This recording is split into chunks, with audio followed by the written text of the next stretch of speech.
Alexis Nunes alongside Craig Burley, and now it's time to find out who else will join some of the other teams in the quarterfinal of the Champions League. And these are some my favorite word, juicy fixtures, Craig, as I always say.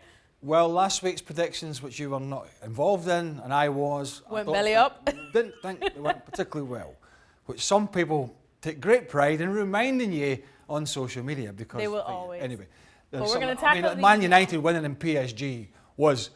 Nobody predicted that, not with the team they had. Anyway, as you said, some big fixtures here, and this one in particular, because they're in trouble. We know they're going to win Serie A at a canter. But that's not what they wanted. That's not what they went for. You know, this is the side that went out and splashed, obviously, the big money on Ronaldo. That was the huge transfer of the summer. To go there and do what he's been doing at Real Madrid on a regular basis, which is bang the goals in the Champions League, particularly in the knockout stages, take them to the Champions League final and win games. They did not play well in Madrid, and it could have been worse than 2, and from set pieces, they were pretty shocking. Now, we know this is one of the most difficult teams to break down. You know, if you want a dream tie for if you want a team to go away from home and play a stingy game and keep it tight, it's Atletico Madrid. But it's in Turin. It could be a huge evening. If Man United can go with a hospitalised squad and win in Paris Saint-Germain by 3-1, then they can get a couple of goals at home. That being said, I'm not sure it's going to happen. So I'm betwixt and between. You want to pick first?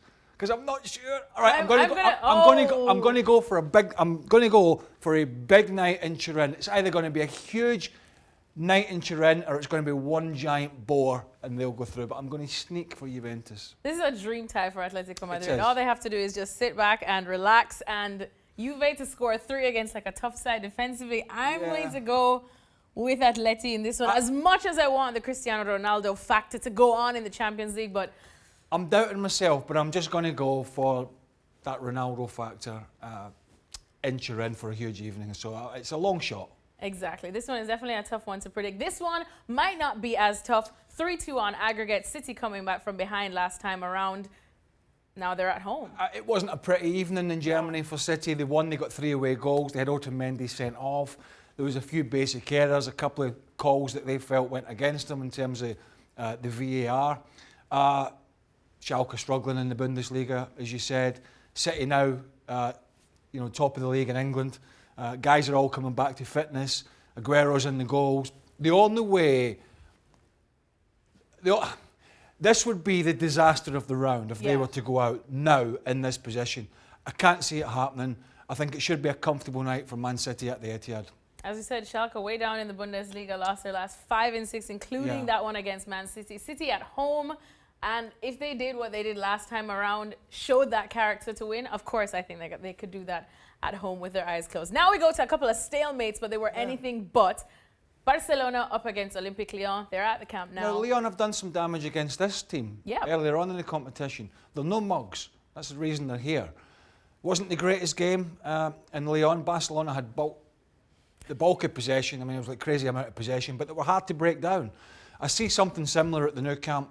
I'll be surprised if it's like a 3 or 4-0 to Barcelona.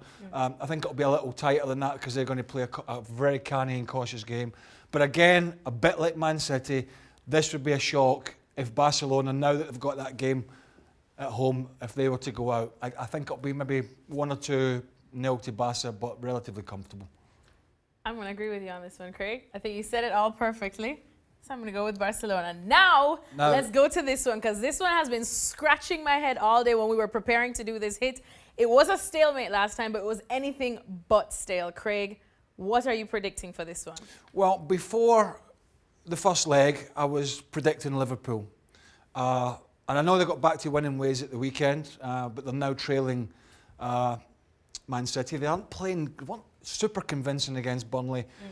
And Bayern obviously are back, joint top of the Bundesliga with Dortmund, and they're scoring goals, got 6 at the weekend. Players are all coming back fit. Boateng and Hummels were playing in the centre half. Müller was back in the side. James is playing well. This is a real difficult one. Liverpool going to play in the counter. I was disappointed with Liverpool at Anfield in this game. I thought they were going to go for the jugular.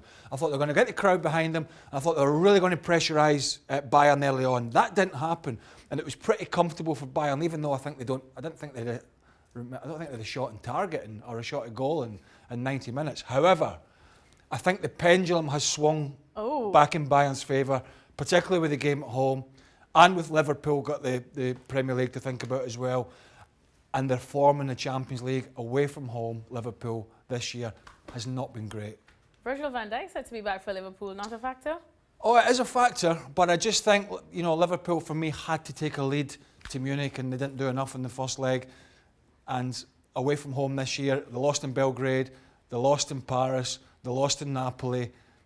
They're much better at Anfield, so I think the pendulum has swung for me.